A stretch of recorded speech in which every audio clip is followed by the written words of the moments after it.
Hello student, welcome to our channel F K physics. मैं फैजुल्ला खतीब और आज जो टॉपिक हम लोग पढ़ने जा रहे हैं उस टॉपिक का नाम है एक्सेलरेशन ड्यू टू ग्रेविटी। ये जो टॉपिक है इसके अंदर हम लोग एक्सेलरेशन के बारे में पढ़ेंगे, लेकिन ये जो एक्सेलरेशन रहेगा वो ग्रेविटी की वजह से हमको मिलने वाला है, इसलिए इस टॉपिक को हम लोग बोलते हैं एक्सेलरेशन ड्यू टू ग्रेविटी। ठीक है, सबसे पहले हम लोग इसका डेफिनेशन पढ़ेंगे, देन उसके बाद में मैं आपको उसको एक्सप्लेन करके बताऊंगा। ठीक है, तो सबसे पहले हम लोग इसका डेफिनेशन देखने वाले हैं। इसके अंदर आप लिख कर आएंगे the body which is allow to fall toward the earth। ठीक है, the body which is allowed to fall toward the earth under the action of gravitational force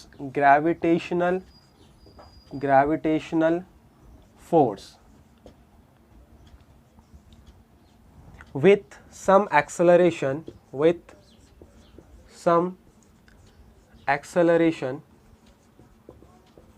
okay, this acceleration is called as acceleration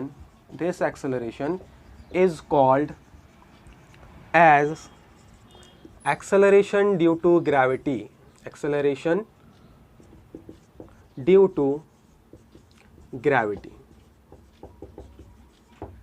ठीक है student, एक बार देखेंगे हम लोग क्या definition है। The body which is allowed to fall toward the earth under the action of gravitational force with some acceleration this acceleration is called as acceleration due to gravity। इस concept को समझने के लिए मैं यहाँ पे देखो एक डायग्राम बनाता हूँ। ये मान लो कि ये हमारा अर्थ है, ये जो है ना, ये क्या हो गया हमारे पास, अर्थ हो गया। ठीक है, और एक ऑब्जेक्ट है जिसको हमने यहाँ पे नाम दिया बॉडी। ठीक है, तो ये जो बॉडी है इसको मैं यहाँ लिख देता हूँ बॉडी। अब ये बॉडी को हमने क्या किए, जस्ट हमारे पास में अगर ये बॉडी है तो हमने इसको जस्ट रिलीज़ किए, यानी इसको हमने ना ऊपर फेंके ना नीचे फेंके, जस्ट हमने क्या किया, यहाँ से इसको छोड़ दिए, रिलीज़ किए। तो क्या होगा, ये जो बॉडी है धीरे धीरे नीचे आना चालू होंगी।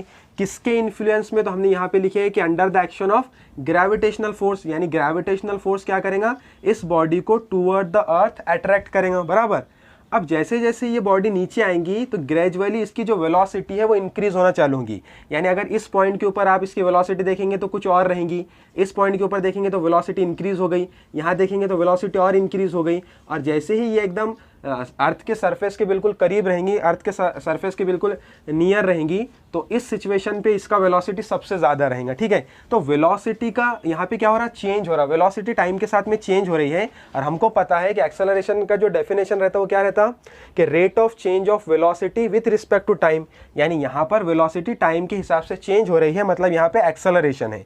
अब ये जो एक्सेलरेशन है किसकी वजह से है, due to this gravitational force, इसलिए हम लोग इस एक्सेलरेशन को बोलते हैं एक्सेलरेशन ड्यू टू ग्रेविटी। ठीक है, इट इज रिप्रेजेंटेड बाय, इसके आगे लिखना अपने को, it is represented by small G. इसको रिप्रेजेंट करने का क्या तरीका है, आप इसको स्मॉल जी से रिप्रेजेंट कर सकते हैं। ठीक है, अब देखो स्मॉल जी जो है वो एक कांस्टेंट है, यानी एक्सेलरेशन ड्यू टू ग्रेविटी क्या है, एक कांस्टेंट है, यानी इसका कुछ ना कुछ वैल्यू होगा। तो हम लोग इसका जो वैल्यू कंसिडर करते हैं अर्थ के सरफेस से नियर या अर्थ के सरफेस पे, तो उसका वैल्यू हमको यहाँ पे मिलता है small g is equal to 9.8 metre per second square. Generally हम लोग इसको 9.8 के फॉर्म में लेते हैं, कई बार कैलकुलेशन को इजी करने के लिए हम लोग इसको 10 भी ले लेते हैं।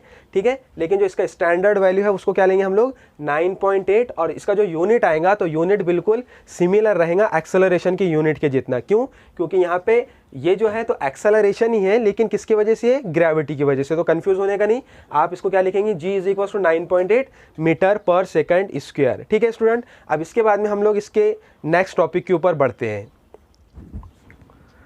ओके स्टूडेंट, इस टॉपिक के सेकंड पार्ट के अंदर हम लोग देखने वाले हैं relation between capital G and small g, where capital G is gravitational constant and small g is acceleration due to gravity. इस टॉपिक में कैपिटल जी हमारे पास क्या है, ग्रेविटेशनल कांस्टेंट है, और स्मॉल जी जैसे कि आप जानते हैं एक्सेलरेशन ड्यू टू ग्रेविटी। अब हमको वो इक्वेशन लाना है जिस इक्वेशन में इन दोनों जो हमारे पास जो दोनों कांस्टेंट है इसका रिलेशन हमको मिलेगा, वो इक्वेशन हमको यहाँ पे लिखना है।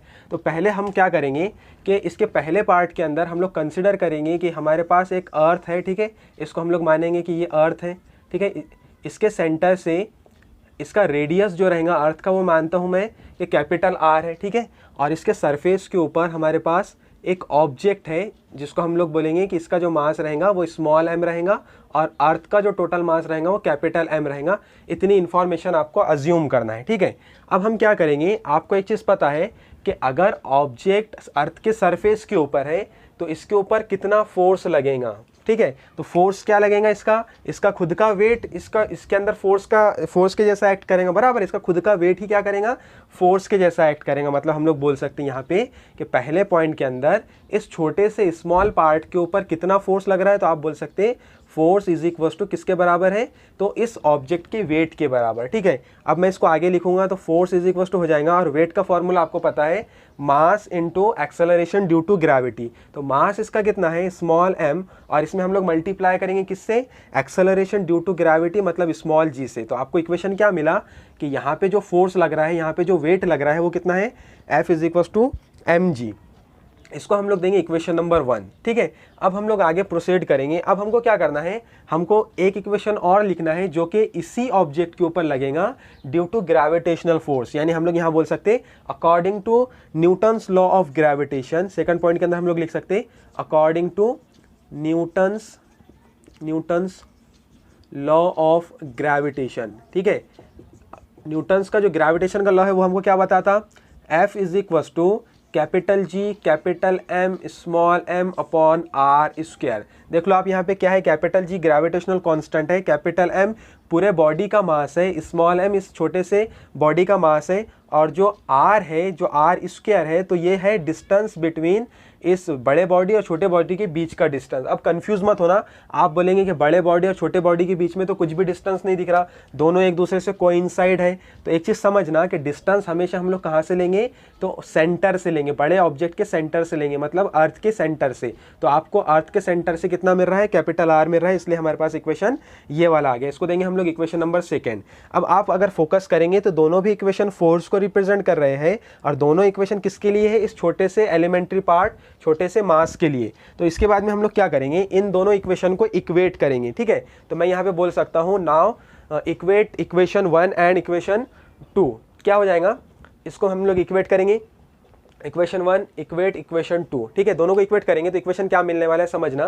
पहले इक्वेशन का वैल्यू मैं यहाँ पे लिखूंगा mg is equal to, second equation के भी राइट हैंड साइड को हम लोग लिख लेंगे capital G capital M small m upon capital R square, ठीक है। अब मुझे इक्वेशन किसके लिए चाहिए, मुझे एक्सेलरेशन ड्यू टू ग्रेविटी के लिए चाहिए, मतलब स्मॉल g के लिए। तो मैं इस इक्वेशन को रीअरेंज करूंगा, इक्वेशन मिलेगा small g is equal to, इधर के right hand side as it is लिख देंगे capital G capital M small m upon capital R square. अब यहाँ पर आप देख सकते हैं कि स्मॉल m जो था वो एक्सेलरेशन ड्यू टू ग्रेविटी के साथ में मल्टीप्लीकेशन में था। अब हम लोग अगर स्मॉल m को इज इक्वल टू के राइट हैंड साइड में लेकर आएंगे तो क्या होगा, ये डिवाइडेशन में आ जाएगा, मतलब स्मॉल m को आप यहाँ पे लिख सकते हैं डिवाइडेशन में। अब आप देखेंगे कि स्मॉल m को हम लोग कैंसिल कर सकते हैं, क्योंकि न्यूमरेटर और डिनोमिनेटर दोनों में भी स्मॉल m प्रेजेंट है, इसलिए हम लोग इसको कैंसिल कर सकते हैं। अब रिमेनिंग टर्म हमारे पास क्या रह गई, small g is equal to capital G capital M upon R square. This is our required expression. यही वो एक्सप्रेशन है जो रिलेशन बताएगा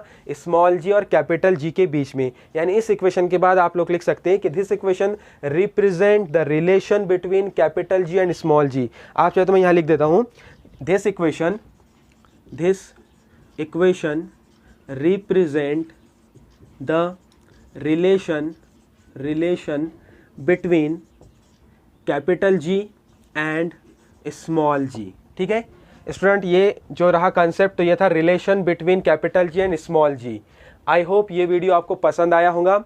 इस चैनल को सब्सक्राइब कीजिए, लाइक कीजिए, कमेंट कीजिए और शेयर कीजिए। मिलते हैं नेक्स्ट वीडियो में। Thank you.